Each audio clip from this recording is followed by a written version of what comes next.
अल्हम्दुलिल्लाहि रब्बिल आलमीन अस्सलातु वस्सलामु अला सय्यिदिल अंबिया'i वल मुरसलीन व अला आलिहि तय्यबीन अत्ताहिरीन खुसूसन अला जमी'i अस्हाबिहिल अजमईन अम्मा बअद फ़अऊज़ु बिल्लाहि मिनश शैतानिर रजीम बिस्मिल्लाहिर रहमानिर रहीम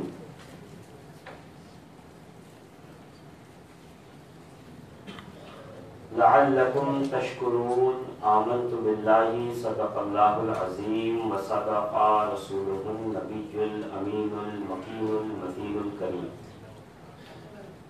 व नहनु अला ज़ालिका मिनश शाहिदीन व शाकिरीन वल्हम्दुलिल्लाहि रब्बिल आलमीन। आइए सबसे पहले हमारा मिलकर हुजूर सरवरे दो आलम नूरे मुजस्सम शाह बनी आदम हसनैन के नाना सैयदा तैयबा ताहिरा के बाबा हम सब के आका मौला साहिब सिद्क़ व सफ़ा जनाब मुहम्मदुर रसूलुल्लाह सल्लल्लाहु तआला अलैहि व आलिहि व बारिक वसल्लम की बारगाह गौरबार में दुरूद व सलाम का नजराने मोहब्बत पेश करें। पढ़ें अल्लाहुम्मा सल्लि अला सय्यदिना व शफीअना व नबियना व हबीबना व मौलाना मुहम्मद व अला आलि मुहम्मद व बारिक वसल्लम सलातुम व सलामन अलैका या सय्यदी या रसूलल्लाह सल्लल्लाहु तआला अलैहि व आलिहि व बारिक वसल्लम। अज़ीज़ान मोहतरम, मैं चाहता हूँ कि ईद सईद का दिन खुशी का दिन है। एक हदीस पाक आपके सामने पेश करूं जिसके अंदर उम्मतियों का रसूल की जानिब से एक अहम पैगाम उम्मतियों के नाम पे आया है। इमाम बैहक़ी रहमतुल्लाह ताला अलैह दलाइलुन नबुव्वत में इस हदीस पाक को नक़ल फरमाते हैं कि हुजूर सरवरे दो आलम नूरे मुजस्सम सल्लल्लाहु तआला अलैहि व आलिहि व बारिक वसल्लम ने इरशाद फरमाया कि अल्लाह रब्बुल इज्जत ने मुझे एक नूर का सहीफा अता फरमाया, यानी एक नूरानी डायरी अता की। बहुत से लोगों को आपने देखा होगा कि वो अपनी जिंदगी में जो सुबह शाम होता है उसको वो नोट करते हैं, उसका नोट बनाते हैं। आज मैं कहाँ गया, मैं किससे मिला, किस किस से मुलाकात हुई, किस किस से गुफ्तगू हुई, पुराने कौन से लोग थे, नए कौन से थे, आज कौन सा मामला जो है मेरे साथ हुआ, ये नोट बनते हैं और उनके पास डायरी होती है। और हमारे असलाफ व अकाबिर में तो कई ऐसे उलमा गुजरे हैं कि उनकी निजी जो डायरियां हुई हैं वो बाद में हमारे लिए हिदायत का सामान हो गए। वो अपने रोजमर्रा के जो उनके एक्सपीरियंस होते थे वो उसमें नोट कर दिया करते थे। बाद में वो किताबों की शक्ल में छपी और उन्होंने किससे मुलाकात की, कौन किस मुसीबत में था, किसको क्या अल्लाह ने एजाज बख्शा था, किसे क्या कराम बख्शी थी, उसके अंदर मौजूद। हुजूर फरमाते हैं कि मेरे पास भी मेरे रब की जानिब से एक नूर का सहीफा, एक नूर की नोटबुक, एक नूर की डायरी अता हुई। और मेरे आका इरशाद फरमाते हैं कि मैंने अपना ये तरीका बनाया हुआ है और बादस वफात भी मेरा ये तरीका होगा कि मैं उस नूर की डायरी में, उस नूर के सहीफे में, नूर के कलम से उस बंदे का और उस उम्मती का नाम लिख लेता हूँ और लिखता रहूंगा सुबह क़यामत तक, जो अपने मकाम से मुझ पर मोहब्बत के साथ दुरूद व सलाम भेजा करता है। मैं उसमें नोट करता रहता हूँ। और क़यामत के दिन जब रब कायनात एक एक बंदे को तलब फरमाएगा और एक एक उम्मती मेरा रब की बारगाह में मीज़ान के सामने हाजिर होगा, अल्लाह के अदल के लिए हाजिर होगा तो उस वक्त रब्बे कायनात अज़्ज़ व जल जलाल में होगा और रब तबारक व तआला सबका हिसाब ले रहा होगा। और बंदों के पास भी एक एक डायरियां होंगी, ये वही होगी जिसे हम और आप नामे आमाल के नाम से जानते।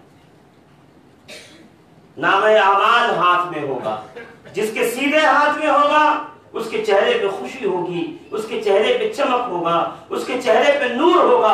जिसके उल्टे हाथ में होगा उसके चेहरे के ऊपर पसमुर्दगी होगी, उसके चेहरे पे परेशानी होगी, उसका चेहरा बुझा हुआ होगा, वो एकदम परेशान और हैरान होगा। इस हालत में रब की बारगाह में आएगा, फिर अल्लाह के अदल के तराजू पर उसकी नेकियां और उसकी बुराइयां रख दी जाएंगी, यहां तक कि उसकी बुराइयां वजनी होंगी, उसकी नेकियां हल्की हो जाएंगी। और फिर उसे वहां से हाँक कर एक ऐसे मकाम और चटियल मैदान में खड़ा कर दिया जाएगा जहां सूरज की तपिश अपने शबाब पर होगी, ऐसी गर्मी होगी सूरज की कि उसका जिस्म पसीने से तरबतर होगा और वो एकदम परेशानी के आलम में मुब्तला होगा। इतने में रसूल खुदा अलैहि तहय्युत सना इरशाद फरमाते हैं कि जब मेरे सारे उम्मती वहां पे जमा होंगे, मैं खुद बनफ्से नफीस अपने रब की बारगाह में हाजिर होकर अर्ज करूंगा, ऐ रब तबारक व तआला, ये मेरा उम्मती है, इसके नामे आमाल, इसका जो सहीफा है, इसकी जो किताब है, इसकी जो डायरी है, उसमें इसके गुनाह ज्यादा है, इसलिए तूने इन्हें इंसाफ के साथ, अदल के साथ इस मैदान में खड़ा रखा है। ऐ रब्बे कायनात, अब अदल के बाद तेरे फजल की बारी आने वाली है, इसलिए कि तेरे हबीब ने इनमें से कई लोगों के नाम अपने नूरानी सहीफे में लिख रखे। अल्लाह रब्बुल इज्जत पूछेगा, हबीब इसमें क्या है? कहे रब्बे कायनात, इसमें उन उम्मतियों के नाम हैं जो कसरत से मक्का भेजा करते थे, मैं उनके नामों को उन वालिद के नाम के साथ कर लिया करता। तू अपने इस नूरानी सहीफे से मैं जिस गुनहगार बंदे का नाम लेता आया, फरिश्तों मैं हुक्म देता हूँ कि मेरे हबीब की डायरी में, मेरे हबीब के सहीफे में, मेरे हबीब की नोटबुक में मेरे जिस बंदे का नाम लिखा हुआ है, अगरचे वो गुनहगार ही नहीं है, मेरा हिसाब किताब में दाखिल कर दिया। मोहतरम, दुरूद पाक हम यहाँ पढ़ते हैं, आगे वाले मुस्तफा पढ़ते हैं, यहाँ हमारे ज़बान से दुरूद के अल्फाज निकलते हैं। ये नेकियों के लिए तो सुबह क़यामत का इंतजार करना होगा, हमें देखना होगा नमाज़ें कबूल हुई कि नहीं हुई, रोज़े कबूल हुए कि नहीं हुए, रमज़ान कबूल हुआ कि नहीं हुआ, हज और उम्रा कबूल हुए कि नहीं हुए, इसे एक लंबा इंतजार है।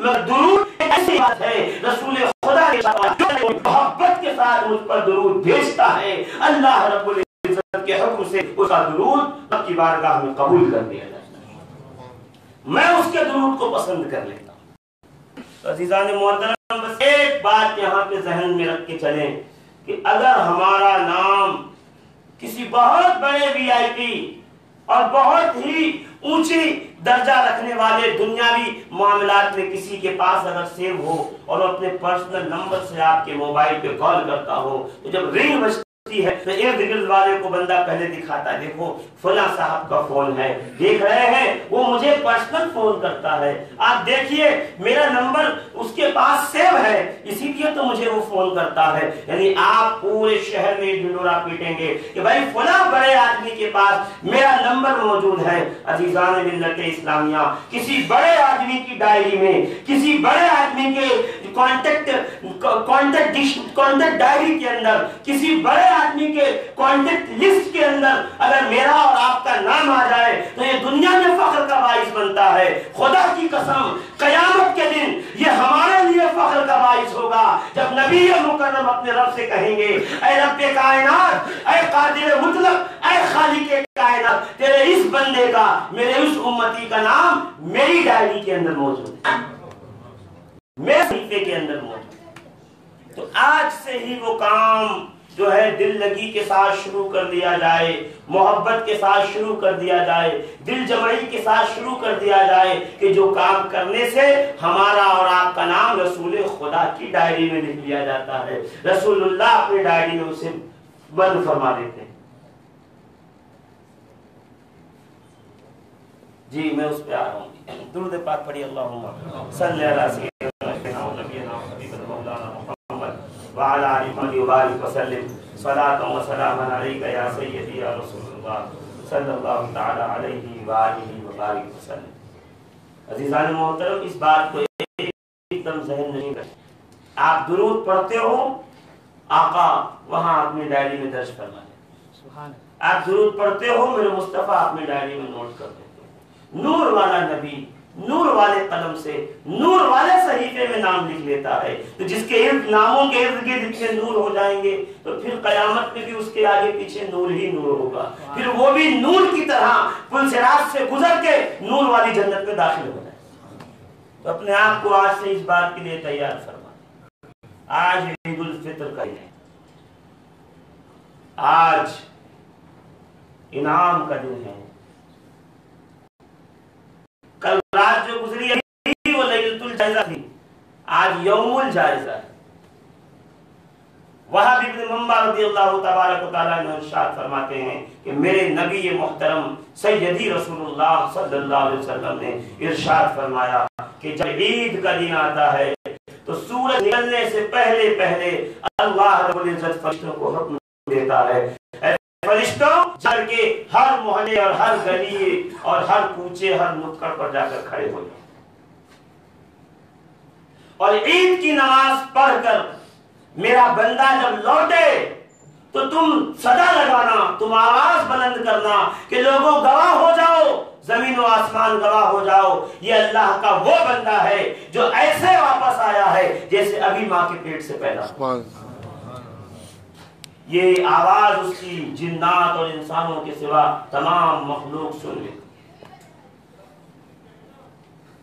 आज के दिन के लिए हुजूर की एक सबसे बड़ी नसीहत कि ईदगाह में आने से पहले पहले अपना अपना फितरा जमा करो। इसलिए कि मुझे भी कान में ये खबर दी गई कि फितरे का ऐलान करना, तो मैंने इसको लास्ट में रखने वाला था। मैंने कहा चलो ठीक है, इसको शुरू में रखते हैं। फितरा क्या है, फितरा कितना हो, हम लोग तो इसी उलझनों में हैं अभी तक। फितरा सिर्फ और सिर्फ इसलिए दिलवाया गया ताकि ईद के दिन कोई गरीब बगैर खाए पिए बगैर खुशियों के न रह जाए।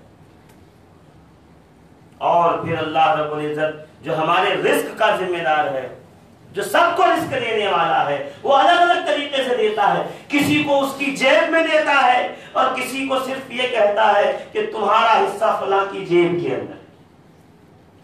किसी के पास आ जाता है और किसी का किसी के पास उतरता है, वो उसको देने की जिम्मेदारी है। तो आज ईद का दिन जो यौमुल फित्र कहा जाता है, फितरा अदा करने का दिन, ताकि कोई गरीब, कोई मुफलिस, कोई बेचारा, कोई मोहताज ऐसा न रह जाए जो बगैर खुशियों के रह जाए। इसलिए कहा गया कि निकलो घर से तो पैदल निकलो, सवारियों में मत निकलो, पैदल चलो। पैदल चलोगे किसी के दरवाजे से गुजरोगे, उसकी गुर्बत और इफ्लास का पता चलेगा, उसकी मोहताजी का मालूम होगा, तो जेब से फितरे की रकम निकाल कर दे दो। फितरा कितना देना चाहिए, कितना हो फितरा में 2 किलो 45 ग्राम गेहूं है, 2 किलो 45 ग्राम गेहूं। हाँ, ये शरीयत में है, ये हदीस में है, मगर हदीस में ऐसे नहीं है कि 2 किलो 45 ग्राम गेहूं और या तो जौ या तो खजूर या तो किशमिश नहीं। हुजूर ने कहा फितरा अदा करो किशमिश से, खजूर से, जौ से या गेहूं से। हमने पूरी हदीस उलट, सैयदी रसूलुल्लाह सल्लल्लाहु तआला अलैहि वसल्लम पूरी जिंदगी आपने किशमिश से फितरा अदा किया। क्यों? मकसद इसका सिर्फ और सिर्फ ये था। अभी लोग कहेंगे ये तो एक और मुसीबत लाके खड़ी कर दी, किशमिश से फितरा नहीं कर। इतना ज्यादा। हाँ जीजान मोहतरम, इसलिए क्योंकि सैयदी रसूलुल्लाह ने इरशाद फरमाया है कि जो फितरा नहीं अदा करता उसके रोजे उसके सरों पे मुअल्लक रहते हैं, सरों पे मुअल्लक होते हैं। इसलिए कि इंसान होने के नाते बतकाज़े बशरी हमसे रोजों में कोताहियां होती हैं, गलतियां होती हैं, छोटी मोटी कोताहियां रह जाती हैं, छोटे मोटे मामलात रह जाते हैं। कहा ये फितरा जो है वो कैसा होता है, पहले दीवार खड़ी करते हैं, फिर उस पे प्लास्टर मारते हैं, फिर उसको सीमेंट से सजाते हैं, उसके बाद 8-10 दिन के बाद जब वो सूख जाता है उसमें हल्की हल्की दरारें पड़ जाती हैं, फिर उसको पीओपी से फिनिश करते हैं। जब उसको पीओपी से फिनिश कर देते हैं तो वो खूबसूरत लगने लगती है। तो मेमारी का खत्म हो गया, ईंट की चुनाई का वक्त खत्म हो गया, लैलतुल जायजा अपने उस दीवार पर प्लास्टर का वक्त खत्म हो गया। अब वक्त आया है ईद उल फितर का, उसके ऊपर जरा सा आप अपने फितराने की रकम से अच्छे से प्लास्टर कर दीजिए ताकि वो खुशनुमा दीवार नजर आने लगे, ताकि उसकी खूबसूरती बढ़ जाए। रसूलुल्लाह ने पनीर से जो है वो फितरा अदा करने का हुक्म फरमाया, किशमिश से फितरा अदा करने का हुक्म फरमाया, जौ से फितरा अदा करने का हुक्म फरमाया। हाँ, जिसके पास वो भी ना हो तो फिर वो गेहूं से फितरा अदा करे। हमारे यहाँ क्या होता है कि भाई फितरे की रकम क्या है, तो वो देखो गेहूं 2 किलो 45 ग्राम तो राशन की दुकान पे इतने में मिलता है, वहां जाके पता लगा लो। अरे आपको क्या पता है कौन कहाँ का खाता है, कौन जो है वो पंजाब इंडस्ट्री का खाता है, कौन रसबेरी का खाता है, कौन किस मामला का, कौन जनता का जो है वो गेहूं खाता है। हर आदमी की अलग अलग चॉइस है। कोई लोग ऐसे हैं जो बाहर से गेहूं लाते का मजा नहीं आती, रोटी नरम नहीं होती है, तो फिर रसबेरी का जो है वो मंगा के खाया जाए, वो तो ज्यादा महंगा है, मगर फितरा कैसे अदा करेंगे, जो मस्जिद की दीवार पे लिखा है उतना। हर आदमी अपना अपना फितरा अपनी हैसियत के मुताबिक, कम से कम उस खजूर के मुताबिक दीजिए जिससे आप रोजा रोज इफ्तार किया करते थे। इसलिए कि मकसद फितरा, ये जो फितरा दे रहे हैं ये अल्लाह की बारगाह में सिर्फ इसकी नियत पहुंचती है, पैसे नहीं पहुंचते। पैसे गरीबों की जेब में जाया करते हैं, पैसे गरीबों के पास जाते हैं, पैसे उनकी जेब में, उनकी ईद अच्छी होती है। पता चला ईद इसलिए नहीं है कि हम खुश हो जाए, सिर्फ ईद इसलिए है ताकि हमारा पड़ोसी खुश हो जाए, हमारे रिश्तेदार खुश हो जाएं, हमारे जानने वाले खुश हो जाएं, मोहल्ले में जो गरीब और गुरबा रहते हैं वो खुश हो जाए।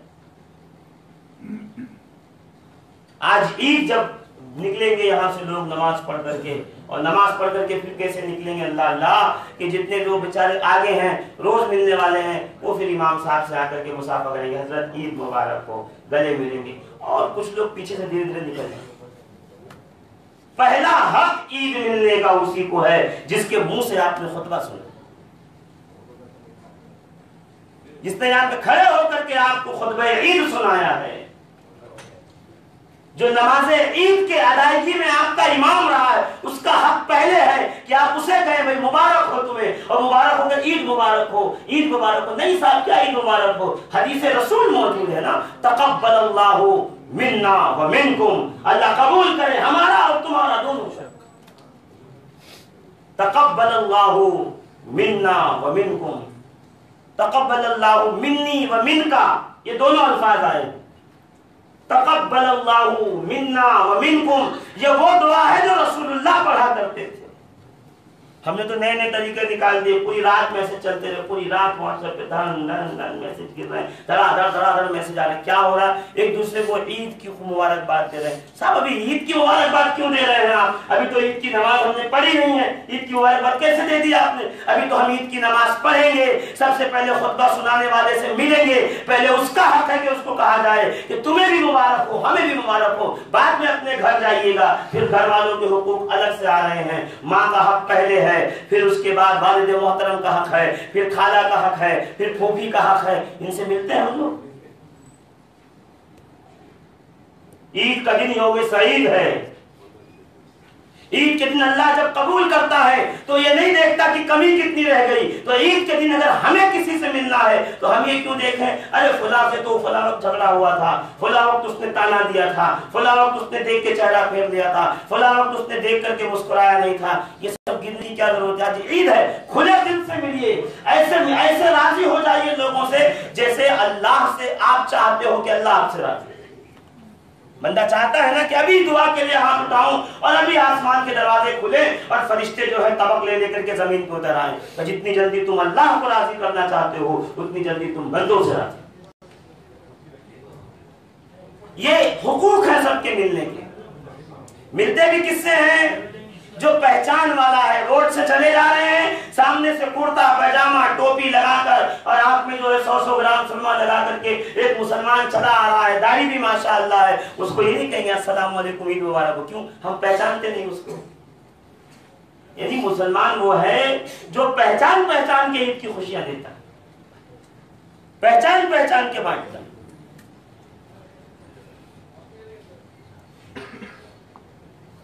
ये हमने ईद को क्या समझा हुआ है वो मुझे नहीं पता, मगर रसूलुल्लाह ने जो समझाया है वो ये समझाया है आज का दिन खुशियों का दिन है। आज के दिन दस्तरखान वसी करो, जो आए दरवाजे के ऊपर उसको खिलाकर भेजो।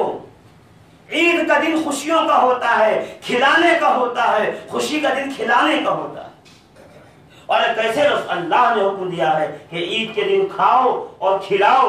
रसूलुल्लाह सल्लल्लाहु अलैहि वसल्लम ने इसलिए तो फरमाया कि ईद में आने से पहले घर से खजूर खा के आओ।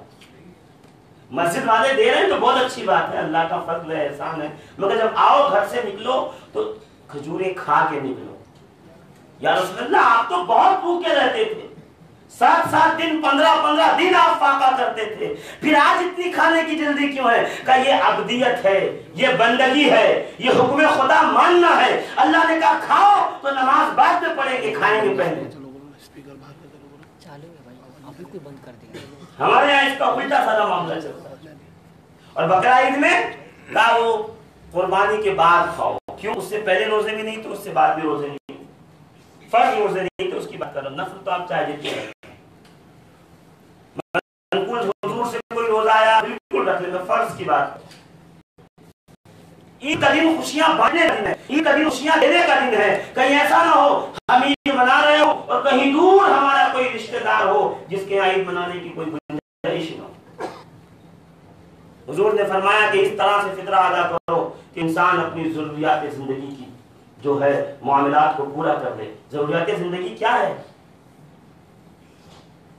80 रुपए के अंदर क्या जरूरियात जिंदगी पूरी होगी? 60 रुपए में क्या जरूरियात जिंदगी पूरी होगी? मजा तो तब आए जब बंदा मोमिन निकले और फितरा जब अदा करे तो उसकी खजूर का रकम का फितरा हो। वो जितना हेल्दी रमजान अल्लाह की बारगाह में पहुंचाना चाहता है उतना हेल्दी फितरा अदा करे। हाँ, इसलिए कि घर में जब ईदी देते हैं तो रिश्तेदार के जो बच्चे हैं उनको 100 रुपए देते हैं, 500 देते हैं, मगर बेटे को जब देते हैं तो सबसे बड़ी जो नोट जेब में होती है वो निकाल के दी जाती है। तो रसूलुल्लाह क्या फरमाते हैं सल्लल्लाहु अलैहि वसल्लम? यानी हम तो मांगने वालों को एकदम जलील ही समझते हैं, ख्वार ही समझते हैं। सैयदना इमाम ज़ैनुल आबिदीन रज़ियल्लाहु तबारक व तआला अन्हु के पास जब कोई फकीर मांगने वाला मोहताज आता तो आप खुश होकर कहते मेरी सवारी आ गई, मेरी सवारी आ गई, मेरी सवारी आ गई। गुलाम ने पूछा हुजूर सवारी का मतलब? का ये वो आदमी है जो मुझे मेरे आमाल को अपने ऊपर सवार करके मुझे जन्नत तक पहुंचाए। जिसको फितरा दे रहे हो आपकी सवारी है, उसको दोगे तो वो सर पे लटका हुआ रोजा ऊपर जाएगा। तो सवारी कैसी हो वो आप जाके देख लो। 800 में चलना पसंद करते हो, मर्सिडीज में चलना पसंद करते हो, वो आपकी मर्जी है, आप क्या करना चाहते हो। पैदल जाना चाहते हो या गाड़ी पे बैठ के जाना चाहते हो, वो आप देख लो सवारी कैसी होनी चाहिए, सवारी का मामला क्या होना चाहिए। खैर बातों में बात न निकल जाए, बाहर फिक्रे के लिए कुछ हज़रात जो है तशरीफ लाए हो, जिन्होंने जमा किया हो ईद की नमाज से पहले जमा कर दें। जो ईद की नमाज से पहले नहीं जमा कर पाए वो जिंदगी में चाहे जब आप जमा करें सब अदा ही अदा है। बेहतर यह है कि ईद की नमाज से पहले जमा कर दें ताकि जब यहाँ से निकले पलटे वापस अपने घरों की तरफ तो वहां रास्तों में फरिश्ते पुकार के कहें मरहबा बिकुम, मरहबा बिकुम, तुम ऐसे आए हो जैसे अभी माँ के पेट से पैदा, अभी माँ के पेट से पैदा। रमजान का महीना बीत गया, खुलासी हो गई। मतलब ये अल्लाह का शुक्र है, उसने हमें रोजा रखने की तौफीक दी है। कई सैकड़ों ऐसे लोग हैं जो रमजान का महीना पाते हुए रोजा नहीं रख सके। डॉक्टर ने मना कर दिया था, हकीम ने मना कर दिया था, रोजा नहीं रख सकते। ये अल्लाह का शुक्र है ना कि हमें हेल्दी रमजान अता फरमाए। ये अल्लाह का करम है ना कि हमें सेहतमंद रमजान अता फरमाए। ये उसकी तौफीकात से होता है। जब उसने इतनी तौफीकें दी हैं तो फिर उसकी राह में निकालने के लिए कोशिश करें अपनी तरफ से जितना हो सके, इसलिए कि अल्लाह ने फरमाया है तुम जब मेरी रजा की खातिर माल निकालते हो, मैं फरिश्तों को हुक्म देता हूं ये जितना खजाने से निकालेगा 70 गुना तुम इसके खजाने में ज्यादा ऐड कर दो, 70 गुना ज्यादा डाल दो इसके खजाने। और देते वक्त ये मैंने 27वें रमजान को ही ये बात अर्ज कर दी थी कि जब जेब से निकाला जाए तो क्या कह के निकाला जाए, क्या सोचकर कि ये अल्लाह की मिल्कियत है, अल्लाह का माल है। जब बंदा माल को अपनी मिल्कियत समझने लगता है तो कहा जाता है अब ये शिर्क हो रहा है, क्योंकि माल का मालिक अल्लाह है, खुद को भी मालिक समझेगा तो ये शिर्क हो जाएगा। इसे कंजूसी को तो शिर्क के जो है लफ्ज से कुरान में याद किया गया है। कुरान के अंदर अल्लाह ने कंजूस को कहा है ये वो लोग हैं जो शिर्क करते हैं, इसलिए कि वो माल का मालिक खुद को समझते हैं जबकि हर शय का मालिक अल्लाह है। अज़ीज़ान मोहतरम, नए ऊद लगा करके आए हो और क्या कहते हैं मजमुआ लगा कर आए हैं, अच्छे से अच्छा इत्र लगा के आए हैं, कपड़े महकने का मतलब ये नहीं है ईद हो गई। ईद होने का मतलब ये है किरदार महके, अखलाक महके, अखलाक से अच्छी खुशबू आए। नए कपड़े पहनने का मतलब ये नहीं है कि नया कपड़ा पहन लिया है तो ईद हो गई है, नहीं, नया कपड़ा ईद नहीं होती है। ईद मेरे मौलाए कायनात अली मुर्तज़ा करमल्लाहु ताला वजहुल करीम इरशाद फरमाते हैं ईद ये नहीं है कि तुमने नए कपड़े पहने, ईद ये है कि तुमसे उस दिन कोई गुनाह नहीं हुआ। जिस दिन तुमसे कोई गुनाह नहीं हुआ समझ जाओ वो दिन तुम्हारी जिंदगी में ईद का दिन, वो दिन तुम्हारी जिंदगी में खुशियों का दिन। सवारियों पर सवार होकर के चलने का मतलब ये नहीं कि आज ईद का दिन है। ईद का दिन का मतलब ये है कि अब तुम गुनाहों की दुनिया से नेकियों की दुनिया की तरफ हिजरत कर रहे हो। अब तुम एक अलग दुनिया के मुसाफिर हो गए। 1 महीना अल्लाह ने अपनी ट्रेनिंग में रखा है आपको, शैतान को कैद कर दिया, जगर के समंदर के अंदर डाल दिया और आपको एकदम छुट्टा रख दिया। आप क्या समझते हैं कोई कह दे आपको चलिए रोजा रखिए, गए रमजान में 15 रोजे रखिए लगातार, इल्ला माशाअल्लाह कोई खड़ा होगा, तैयार होगा, असर के पसीने छूट जाएंगे। मगर देखिए यार चांद नजर आ, ऐसी तौफीक अल्लाह देता है कि आदमी बाएं देखे बगैर रोजाना की रूटीन पर बस रोजे रखना शुरू कर दे। ये उसकी तौफीकात पर है अज़ीज़ान मोहतरम। जब उसे तौफीक दे दी है, रोजे रखवा दिए हैं, ज़कातें अदा कर दी हैं, तमाम नेकियां कर ली हैं, कुरान पढ़ लिया है, तरावीह बाजमात अदा कर ली है और आपने नेकियों का एकदम ज़हन बना दिया है, तो बस ये देखिए कि अब इस फिक्र का दामन न छूटने पाए। मैंने ये 2 दफा बताया है, आज चूंकि ज्यादा लोग नए हैं इसलिए फिर इसको रिपीट कर रहा हूं कि रमजान का मतलब, ईद का मतलब क्या होता है कि देखिए रमजान तो चला गया ना, अब उतनी कसरत से नमाजें नहीं हो पाएंगी, अब उतनी कसरत से रोजे नहीं रख पाओगे, अब उतनी कसरत से आप जो है इबादतें नहीं कर सकते हो। रमजान में तो रोजाना मुस्तकिल 1 पारा पढ़ ही लेते थे, आधा पारा पढ़ ही लेते थे, अब रोजाना कभी आधा पारा पढ़ लोगे, कभी 1 सफा पढ़ोगे, कभी उससे भी कम होगा, इसलिए क्योंकि आदमी का शेड्यूल बहुत बिजी है, दूसरे भी मामलात हैं, उतनी तौफीकात नहीं मिलेगी। हाँ वो बात सही है कि नेकियों का रेशो नीचे आ जाएगा, मगर ये जो फिक्र है ना, फिक्र, ये फिक्र आपकी बदल जानी चाहिए। जिसकी फिक्र बदल गई उसका रमजान कामयाब हो गया, जिसकी फिक्र नहीं बदली उसका रमजान कामयाब नहीं हुआ। जो पहले यानी 29 शाह को जो सिचुएशन थी, अगर 1 शव्वाल को वही सिचुएशन है तो समझ जाइए कि रमजान ने कोई असर नहीं छोड़ा, या हमने रमजान का कोई असर कबूल नहीं किया। रमजान तो असर छोड़ता है अपना, हमने कोई असर कबूल नहीं किया उसका। अल्लाह ने एक फिक्र अदा कर दी थी, हम सुबह शाम फिक्र में रहते थे, भाई किसी को बुरा नहीं कहेंगे, रोजा मकरूह हो जाता है, किसी की ग़ीबत नहीं करेंगे, रोजा मकरूह हो जाता है, किसी को गाली नहीं देंगे, रोजा मकरूह हो जाता है, बदनिगाही नहीं करेंगे, रोजा मकरूह हो जाता है। अरे मोबाइल स्क्रीन पर भी जब जाते थे इतनी एहतियात से जाते थे, कहीं गंदे और बरहने जो है एडवर्टीज जो है नंगे नंगे उस पर नजर न पड़ जाए, आप फौरन उसको कट कर देते थे। ये एहतियात जो है वो रमजान ने दिया था, ये फिक्र रोजों ने आपको दी थी, और एक महीना आपको रमजान ने इसी सिचुएशन में रखा, इसी ट्रेनिंग पे रखा। और शव्वाल में जैसे ही चांद नजर आया और आप फिर से वापस गुनाहों की तरफ पलट गए, तो समझ जाओ कि एक महीने का रमजान का असर हम पर नहीं हुआ, हमने असर कबूल नहीं किया।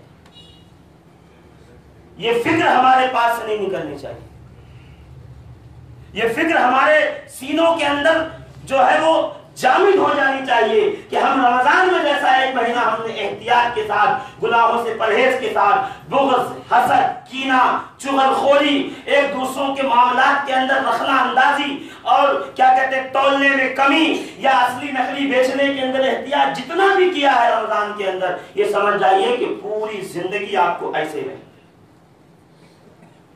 अगले 11 महीने आपके ऐसे गुजरने। हुजूर ने फरमाया लिकुल्ल कौमिन ईदुन, हर कौम के लिए ईद है, वलना ईदाने, और हमारे लिए 2 ईद है, एक ईद उल फित्र और एक ईद उल अज़हा। और दोनों इसलिए है, वजह सिर्फ ये है कि तुम खुश हो, और खुशी के मौके पे आदमी कुछ ना कुछ खर्च करता है, तुम्हारी जेब से निकले और लोगों की जेब में पहुंचे, इसके अलावा कुछ नहीं, इसके अलावा कोई दूसरा मामला नहीं।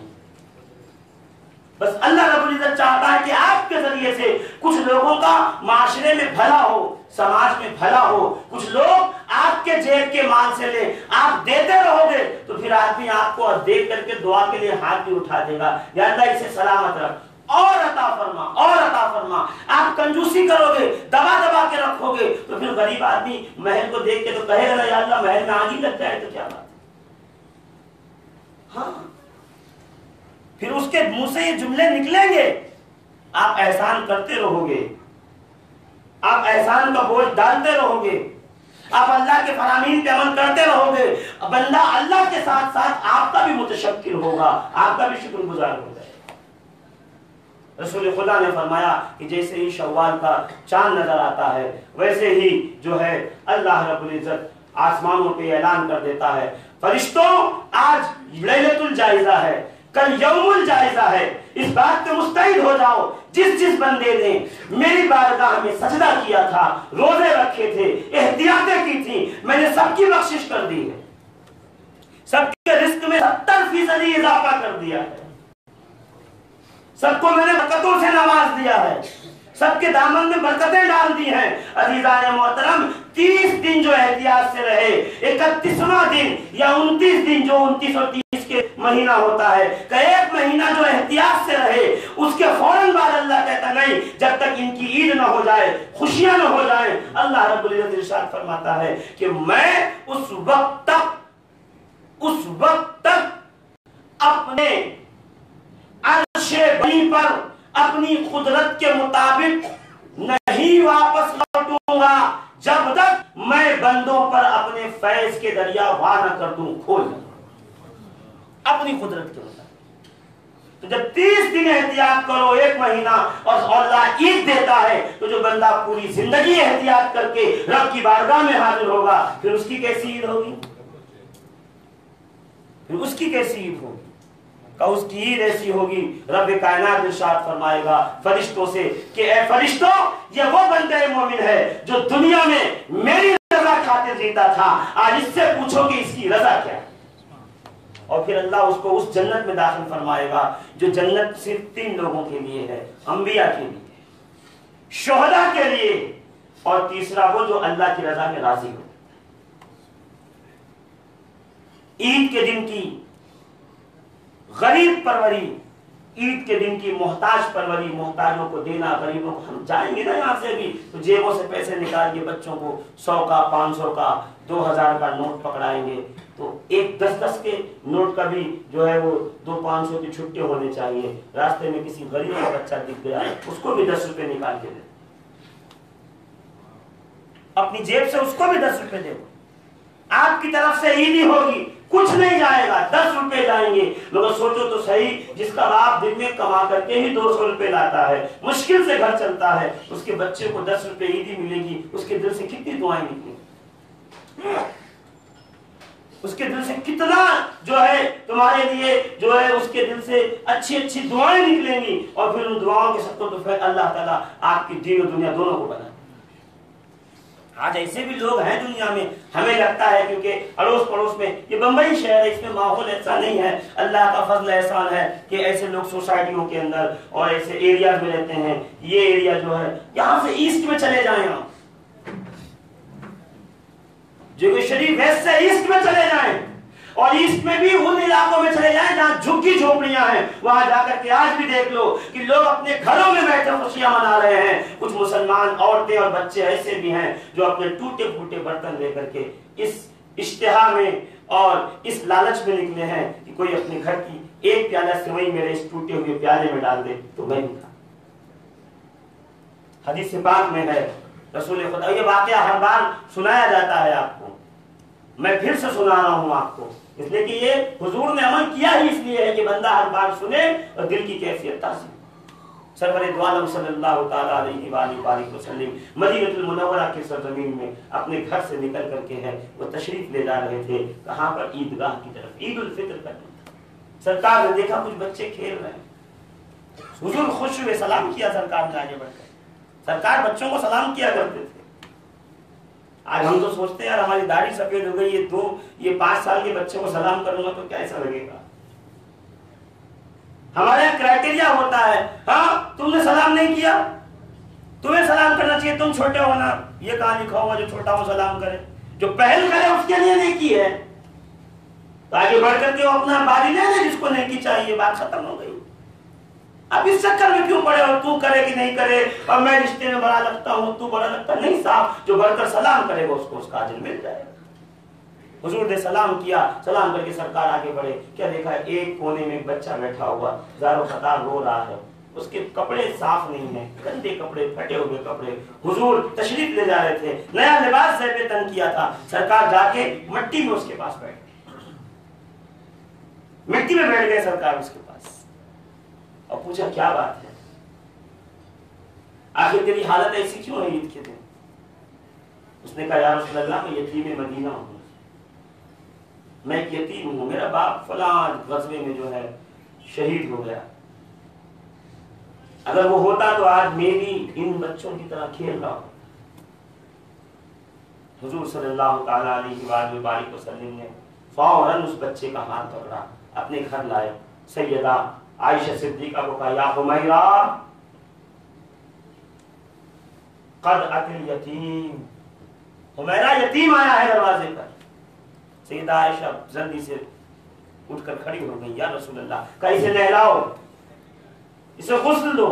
इमाम हसन की उम्र के थे, यहाँ सैयदा फातिमा ज़हरा के घर पे ये पैगाम भेजा कि ज़हरा अगर इमाम हसन का कोई जोड़ा धुला हुआ रखा हुआ है तो आप उसे जल्दी से भेज दीजिए, एक यतीम है, उसको कपड़ों की जरूरत है। अल्लाहु अकबर, रसूलुल्लाह की बेटी है। जैसे पैगाम पहुंचा कि हसन का कोई कपड़ा हो भेज दो, इसी उम्र का बच्चा है, उसको कपड़े की जरूरत है, यतीम है। सैयदा फातिमा ज़हरा ने वो नया जोड़ा जो इमाम हसन के लिए था वो तय करके सलमान फारसी के हाथ से भेज दिया, इमाम हसन को पुराने कपड़े पहनाए। और फिर रसूलुल्लाह लेके बाहर निकले उस बच्चे को, और निकलने के बाद हुजूर ने कहा क्या अपने बाप के साथ तुम कभी गए हो ईदगाह?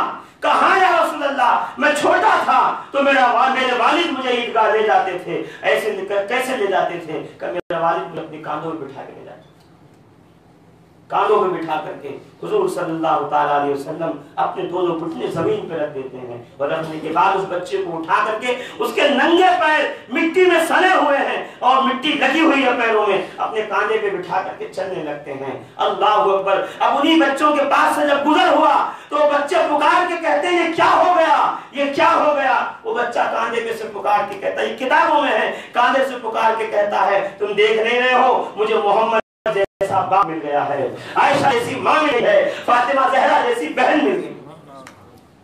कहिए जैसे ही मदीने में शोर हुआ तो मदीने के बच्चे आगे बढ़े और एक बच्चे ने सर आ भरी, वो कोई और बच्चा नहीं था, अब्दुल्लाह इब्ने अब्बास थे, सर आ भर के कहते हैं काश मैं भी यतीम होता तो हुजूर मुझे भी अपना बेटा बना, मुझे भी सरकार अपना बेटा बना। अजीज़ान मिल्लत इस्लामिया, गुरबा परवरी इस्लाम में इस्लाम की एक ही जो है नीति है, वन पॉइंट एजेंडा है, गुरबा परवरी, मोहताज परवरी। इस्लाम लेके जमा करने का नाम नहीं है। इस्लाम हुजूर सल्लल्लाहु अलैहि वसल्लम ने इसकी बुनियाद ही इस पे रखी है कि जितना कुछ आए राह खुदा में खर्च करते चले।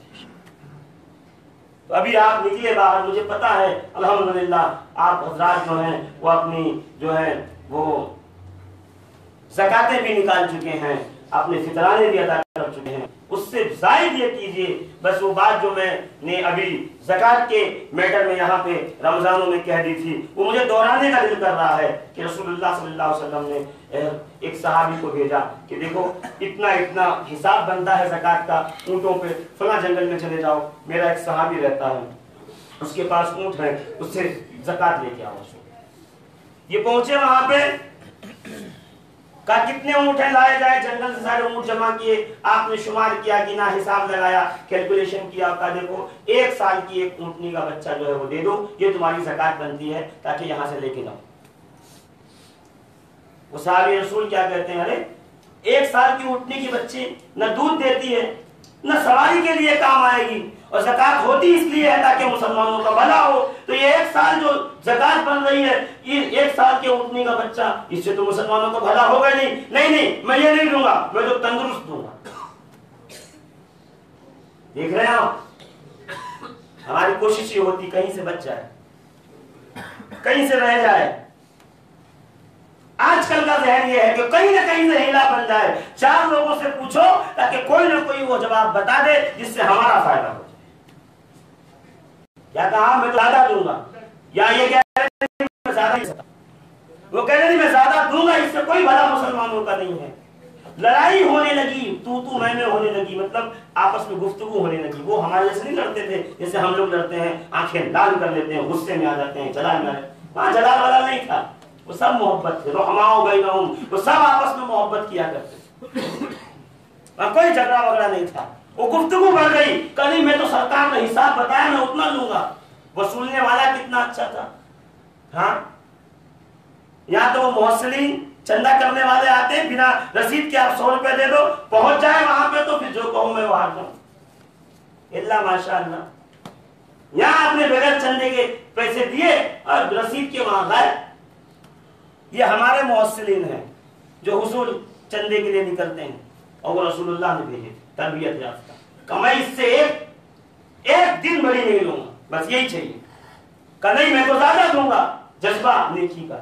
कहा चलो हुजूर के पास चलते हैं, सरकार के पास आए। कहा रसूलुल्लाह ये इतना इतना हिसाब लगा के बताते हैं, और मैं इससे मुसलमानों का क्या भला होगा। एक साल का अगर बच्चा दूंगा तो मैं तो 4 साल वाले सबसे तगड़ा हूंगा, मैं वो देना चाहता हूँ, ये दे नहीं रहे हैं। हुजूर मुस्कुरा के कहते हैं सल्लल्लाहु ताला अलैहि वसल्लम, बनता तो इतना ही है मगर अल्लाह के लिए जज्बे को और बढ़ाएं, ला इधर ला जल्दी से। फिर सरकार ने वो ले लिया, बांध दिया। वो सहाबी कहते हैं फिर अगले साल में वसूलने के लिए पहुंचा तो कहा खुदा की कसम जंगल में जहां नजर करता था सिर्फ उसी के ऊंट नजर आते, सिर्फ उसी के ऊंट नजर आते। जब इतनी इंसान के दिल के अंदर अल्लाह के अहकाम को बजा लाने की और मुसलमानों की खैर खाही जब दिल में इस कदर आ जाएगी तो फिर अल्लाह बरकतें देगा, अल्लाह बरकतें देगा, अल्लाह बरकतें देगा। तो आज भी इसी नियत से निकलिए। ये सब आप हर साल जो है माशाअल्लाह सुनते रहते हैं, और आप तो परसों के नमाजी हैं। हाँ, मुझसे बड़ी उम्र के भी लोग यहाँ तशरीफ फरमा, उन्होंने मुझसे ज्यादा ईदें देखी हैं, तो आप सब जानते हैं क्या वाकया हुआ, कैसे मिलता है, ये कैसा दिन है। बस इसमें सिर्फ मकसद ये होता है कि गरीबों का भी कुछ भला हो जाए। आज रोजा मत रहो, आज भूखे मत रहो, आज खाने खिलाने का माहौल रहो। अल्लाह ताला हमारी ईद को भी कबूल फरमाए, हमारे रोज़ों को भी कबूल फरमाए। अब देखिए नमाज के लिए हम खड़े हो जाएंगे इंशाअल्लाह अज़ीज़। इसमें कोई इकामत वगैरह तो होगी नहीं, इमाम साहब खड़े होंगे, पीछे से हमको भी सफ़ बनानी पड़ेगी। सब सफ़ में आ जाएं, सब लोग एडजस्ट कर लें। अगर कुछ लोग बच जाएं तो धीरे से ऊपर चले जाएं या अपनी बारी का इंतजार करें। किसी को अपनी जगह पे आगे कर देना ये भी एक सवाब का काम है। लड़ने का मतलब ये नहीं है कि आप क्या एकदम लड़ाई का मैं पहले आया मैं पहले, अपने लिए किसी को जो किसी के लिए जो है अपना हिस्सा भी छोड़ सकते हैं आप। ये मैं एक जहन बना रहा हूँ आपका। फिर आप 2 रकात नमाज पढ़ेंगे, है ना, 2 ही रकात पढ़ेंगे आज, है ना, तो ये नफ्ल है। देखिए आप सुनते पहले से इसलिए आपसे पूछ रहा हूँ। नया मजमा होता तो मैं बताता ना इनसे। 7वां साल तो मैं हूँ यहाँ पे आते हुए कंटिन्यू। 14 नमाजें हो गई हैं, 13 नमाजें हो गई हैं, क्योंकि बकरा ईद में भी आता हूँ और दोनों की नमाजें जो है सेम है। तो अभी जब फिर बकरा ईद में अगर जिंदगी रही, वफा रही और आना लिखा रहा तो मैं फिर आ जाऊंगा, तो फिर वो नमाज बताऊंगा। तो ये नमाज का क्या है? हाँ हाँ जोर से बोलिए। हाँ देखिए रिकॉर्डिंग हो रही, लोग सुनने चाहिए कि हाँ मदीना मस्जिद के लोग जो माशाल्लाह मौलवी से ज्यादा जानते हैं। हाँ हाँ उसमें कोई फर्क नहीं पड़ता। कभी कभी नीचे बैठने वाला ऊपर बैठने से ज्यादा जानता है। ये तो अल्लाह है, उसने ऐप छुपा रखे हैं और नीचे किसी को ऊपर बैठा रखा है, किसी को नीचे बैठा रखा है। ये उसकी हिकमतें हैं जी। अज़ीज़ान मोहतरम, तो ये वाजिब है, ठीक है, वाजिब आप अपना अदा करने के लिए 2 रकात आए हैं। बस ये ख्याल रखिएगा इसमें 6 तकबीरें ज्यादा है, इसके अलावा कोई चीज आपको ज़हन में रखने की जरूरत नहीं है। 6 तकबीरें ज्यादा हैं। आप नियत करेंगे वाजिब की, 6 तकबीरें ज्यादा के साथ पीछे इमाम के अल्लाहु अकबर। आप सना पढ़ेंगे, फिर इमाम साहब कहेंगे अल्लाहु अकबर, तो आप हाथ कानों तक ले जाकर के छोड़ देंगे। फिर कहेंगे अल्लाहु अकबर, फिर हाथ कानों तक ले जाके छोड़ देंगे। फिर कहेंगे अल्लाहु अकबर, फिर हाथ कानों तक लेके जाएंगे और फिर हाथ बांध लेंगे। इमाम साहब सूरह फातिहा पढ़ेंगे, उसके बाद कुरान पाक की तिलावत होगी। फिर रुकू, 2 सजदे, सजदों से खड़े होकर के इमाम साहब जो हैं वो फिर से किरात करेंगे यानी सूरह फातिहा, और उसके बाद एक आयत, और आयत पढ़ने के बाद इमाम साहब कहेंगे अल्लाहु अकबर। तो फिर आपको हाथ, क्योंकि 3 बाकी थी ना, 3 पहले वाले में कर दिया आपने, तो 3 तकबीरें बाकी थी। ये याद रखिएगा, एक भी तकबीर छूटे नहीं। इमाम साहब अगर रुकू में चले गए तो आपने पीछे से कह देना भाई तकबीर बाकी है, अल्लाहु अकबर जोर से कह देना ताकि उनको भी याद आए। तो अल्लाहु अकबर 1 हो गया, फिर अल्लाहु अकबर 2 हो गया, फिर अल्लाहु अकबर 3 हो गया। अब अल्लाहु अकबर कहेंगे तो रुकू में जाइएगा, इसलिए कि ये रुकू वाली तकबीर। और फिर उसके बाद जैसे नमाज हम रोज पढ़ते हैं वैसे खत्म करेंगे। फिर इमाम साहब जो है वो खुतबा देंगे, हम उनका खुतबा सुनेंगे। उसके बाद एक मुख्तसर सी दुआ होगी, क्योंकि अद्दुआ मुख्तलिफ इबादत, दुआ इबादत का मकसद है। कुछ भी करो, बाद में रब की बारगाह में आ जाओ, वो देने वाला है वो।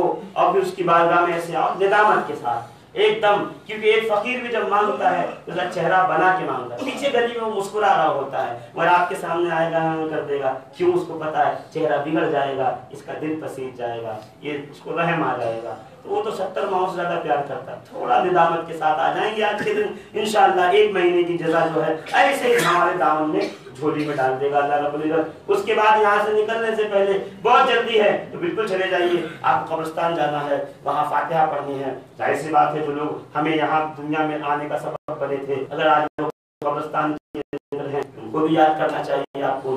और फिर घर वालों से, दोस्त से, अहबाब से, बीवी से, बच्चों से, जो जो रूठा हुआ है आज सबको मना लो, खत्म करो सब कुछ। ये सब ये झगड़े वगड़े रहने वाले नहीं है। कल दुनिया से चले जाओगे और फिर जो है कयामत में हिसाब देना पड़ेगा। ये कुछ भी नहीं मेरे भाई, दिल एकदम साफ कर लो, सारी जो है वो तानाशाहियां और जो तनाव है सब खत्म करो। और आज ईद का दिन है, आज जिसके पास जाओगे वो मना भी नहीं करेगा आपको, और मना भी करेगा तो क्या करेगा? आप तो जाके आ गए, फिर कयामत के दिन रसूलुल्लाह सल्लल्लाहु अलैहि वसल्लम का फैसला करेंगे कि भाई ये तो आया था मनाने, अब आप नहीं माने, अब आप बताइए आपका क्या होगा। हाँ, अल्लाह भी कहेगा ना कि तू बंदों से नहीं मानता था, मैं तुझसे कैसे मान जाऊं। इसलिए जो रूठा हुआ है वो भी जल्दी से मान जाए, हैं, और जो मनाने जा रहा है वो जल्दी से चला जाए। और वक्त अगर आपके पास हो तो इमाम साहब को पहले मुबारकबाद दे देना, और नहीं है तो दूर से वो इस्तिलाम करते हैं हम लोग काबे में जब जाते हैं तो वहीं से कहना इमाम साहब जुम्मा आए, ईद मुबारक, यही कहेंगे ना।